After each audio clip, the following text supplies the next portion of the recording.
윤석열 정부는 말 안 듣습니다. 그동안 지난 1년이 넘는 시간 동안 국민이 외쳤습니다. 후쿠시마 핵 오염수 절대로 방류되어서는 안 된다. 한국 정부는 반대해야 된다. 들었습니까? 방법은 하나밖에 없습니다. 그동안 제가 우리 사재단에서 진행하는 그 시국 미사를 쭉 보면서 가장 마음에 들었던 것이 있더군요. 주문을 건다. 한번 해볼까요? 제가 그걸 한번 시작해볼까요? 주문을 건다. 윤석열은 제가 잘못 들었네요. 다시 하겠습니다. 주문을 건다. 네, 저는 윤석열에 의해서 국채를 뒤흔드는 마치 개수와 같은 사람으로 불림을 받은 윤미향 국회의원입니다. 어쩌다 그렇게 됐습니다. 올해가 간도 학살 100주기였습니다. 아시죠? 그 간도 학살에서 간도 대지진 상황에서 그 혼란 틈바구니 속에서 조선인들 최소한 6,661명이 정말로 비참하게 학살을 당했습니다. 죽창으로, 쇠꼬챙이로, 칼로, 총으로. 그것도 국가의 지휘하에 군과 경찰에 의해서, 자경단에 의해서 죽임을 당했습니다. 그것을 추모했다라고 하여 한마디 추모도 하지 않은 정부가, 한마디 추모도 하지 않는 정치권이, 한마디 추모도 하지 않는 언론, 방송이 국채를 흔드는 세력, 그리고 종북주의와 손잡고 반일을 선동한다라고 하는 것이 지금 윤석열 정부가 일본의 과거사를 대하는 인식입니다. 오늘 신부님께서 말씀을 통해서 그 역사의 맥락을 쭉 이야기를 해주셔서 제가 발언할 것이 굉장히 간편해졌습니다. 그들은 겨우 일제 식민지 36년 그리고 해방 이후 완전하지 못한 그 해방으로 인해서 떵떵거리고 뿌리를 깊게, 넓게, 잔인하게, 끔찍하게 개물처럼 뻗어내렸던 일제 식민지의 잔재, 겨우 합해보니 106년이죠. 그죠? 우리는 5,000년의 역사를 살았습니다. 그 역사 속에 106년의 역사, 우리가 뿌리 뽑을 수 있지 않겠습니까? 네, 그렇게 생각합니다. 지금도 팔레스타인 가자 지구에서는 전쟁의 참호 속에서 아이들이 희생을 당하고 있습니다. 10분마다 한 명이 죽음을 겪고 있고요. 어제 뉴스에서 본 것 같습니다. 우리는 아무 잘못이 없어요. 그렇게 외쳤던 한 소년의 그 아우성이 사실은 이 심장에서 떠나질 않습니다. 아마 그 장면을 보셨던 여러분 모두 그러시리라 생각합니다.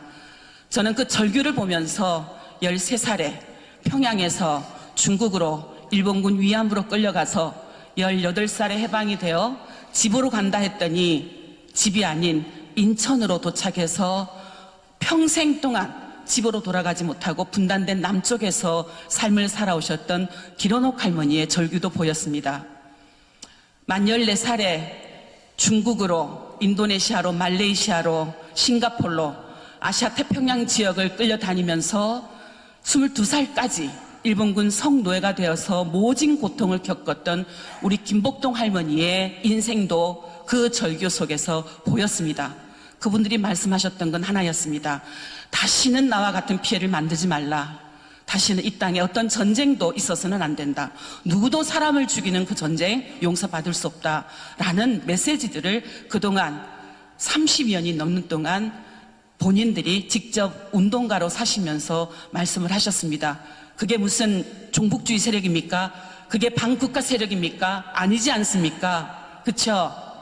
그런데 윤석열 정부는 일본의 과거사를 정의롭게 해결하자, 사죄하라, 배상하라, 책임자를 처벌하라 라고 외치면 반국가 세력이라고 국민들을 갈라치게 하고 피해자들을 향해서 입 닫으라고 하고 있습니다. 그대로 둬선 되겠습니까? 안 되죠? 저도 그렇게 생각합니다. 지금 촛불 집회가 계속 1년이 넘게 진행이 되어 오고 있죠. 그 촛불 집회에서 수많은 국민들이, 촛불 시민들이 피켓을 들고 촛불을 들고 외쳐오는 것이 있습니다. 역사를 팔아먹지 말아라 라는 얘기를 하고 있습니다. 근데 지금 이 정부는, 윤석열 정부는 역사를 팔아서 그 판 역사 위에 한미일 군사 동맹을 세우고 그것을 통해서 한반도에 다시 전쟁의 분위기를 만들고 있습니다. 그 한미일 군사동맹 체제를 강화하는데 이 과거사가 걸림돌이 된다라고 하는 것입니다. 그렇게 힘겹게 할머니들 곁에서 할머니들 손을 잡고 지난 30년이 넘는 동안 함께 싸우고 목소리를 내고 자기의 사적인 생활을 오로지 일본군 위안부 문제 해결을 위해서 활동했던 제 활동가들, 제 동료들, 그리고 저 지난 3년 동안 겪었던 그 회오리 바람은 지금도 심장이 섬찟합니다. 물론 우리 12구 이태원 참사의 유가족들에 비하면 비길 바가 못 되지만 그 과정 속에서 저는 소중한 제 동료를 잃었습니다. 어릴 때 수녀가 되고 싶어 했던 그 여성은 수녀가 될 수는 없었고 평화의 우리 집 쉼터에서 할머니들을 24시간 돌보는 활동가가 필요하다라는 제안에 그 공고에 선뜻 제가 가겠습니다. 16년 동안 할머니들과 동고동락하며 명절에도 자신의 집으로 돌아가지 못했던 여성이었습니다. 그 이름은 손영미입니다. 검찰의 항소 이유서를 보고서야 그녀가 목숨을 걸었던 2020년 6월 6일 그 전날 6월 5일 검사가 손영미 소장님에게 전화를 걸었다라는 것을 알게 되었습니다. 왜 그녀가 해필이면 6월 6일에 그렇게 삶을 거두었을까 이해할 수 없었습니다. 분명 그날 아침 저랑 통화를 하면서 우리 잘 버팁시다. 할머니들 다 나중에 하늘나라 보내드리고 우리 손잡고 여행도 하고 정말 할머니들 생각하지 않고 우리만 생각하면서 살아봅시다. 그렇게 서로 손잡고 알콩달콩 미래를 꿈꿨었습니다. 그런데 견디기 힘들었다 봅니다. 저는 그래도 견뎌냈는데 이렇게 살아있는데 그녀는 힘들었나 봅니다. 그 힘든 상황 속에서도 아침에 우리 기론옥 할머니 식사를 해드려야지. 잠자리는 편한가.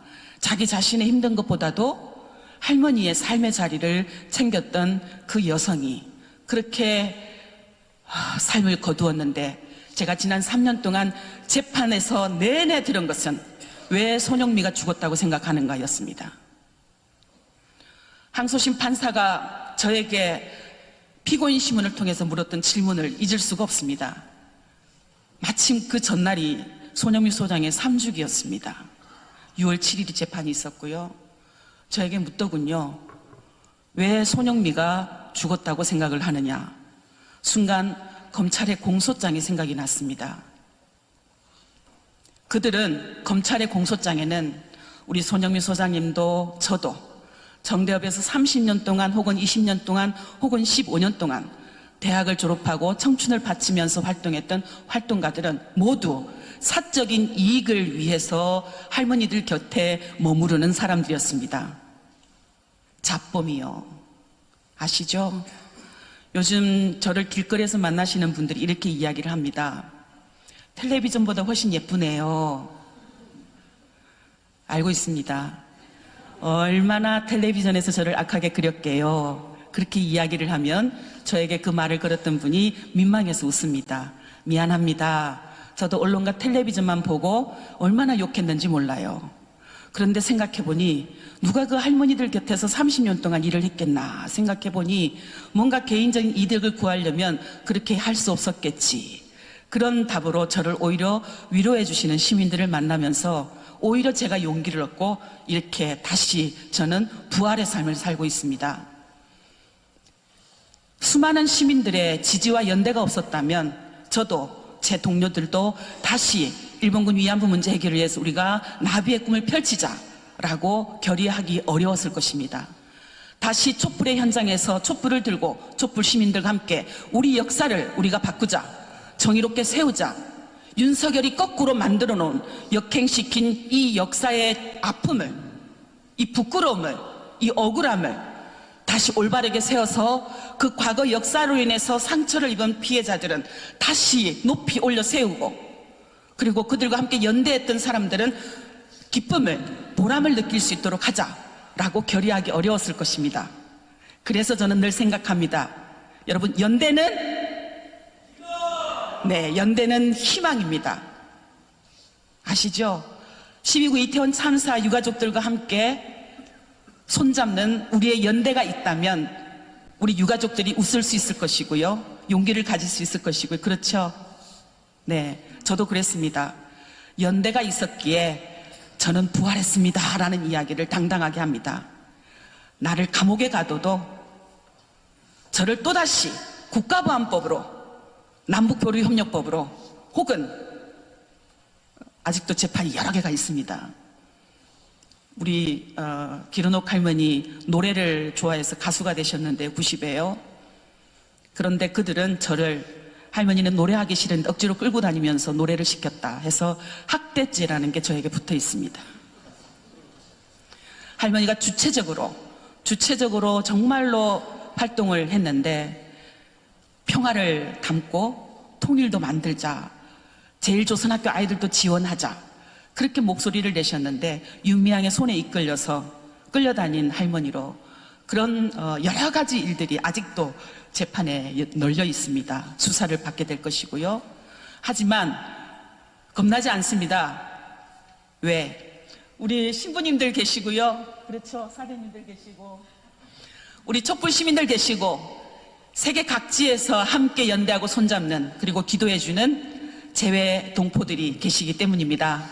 오늘 이 시국 미사를 통해서 또다시 한번 저는 힘차게 날개짓 하려고 합니다. 윤석열이 거꾸로 만들어 놓은 그 굴욕적인 역사, 강제동원 제3자 변제 방식 철회시키고 2015 한일 합의를 통해서 굴욕의 역사를 만들었던 그 역사 정상화시키고 다시 피해자들이 만들었던 존엄의 역사, 인권과 명예회복을 우리 시민의 손으로 세울 수 있도록 앞장서겠습니다. 뿐만 아니고 한밀 3국의 군사동맹 체제 때문에 걸림돌로 취급했던 이 역사의 아픔을 결코 그런 하찮은 걸림돌이 아니라는 것을 우리 촛불 시민들과 함께 만들어 가고 싶습니다. 그것을 통해서 우리 역사의 자존감도, 우리 대한민국의 존엄함도 세계에 떨칠 수 있을 것이라고 생각합니다. 역사에 길이 있다, 늘 그렇게 저는 생각합니다. 여러분들과 함께 힘차게 가겠습니다. 한번 구호해 볼까요? 우리 신부님 역할을 제가 대신 해드리는 겁니다. 윤석열을 탄핵하라! 탄핵하라! 탄핵하라! 네, 고맙습니다.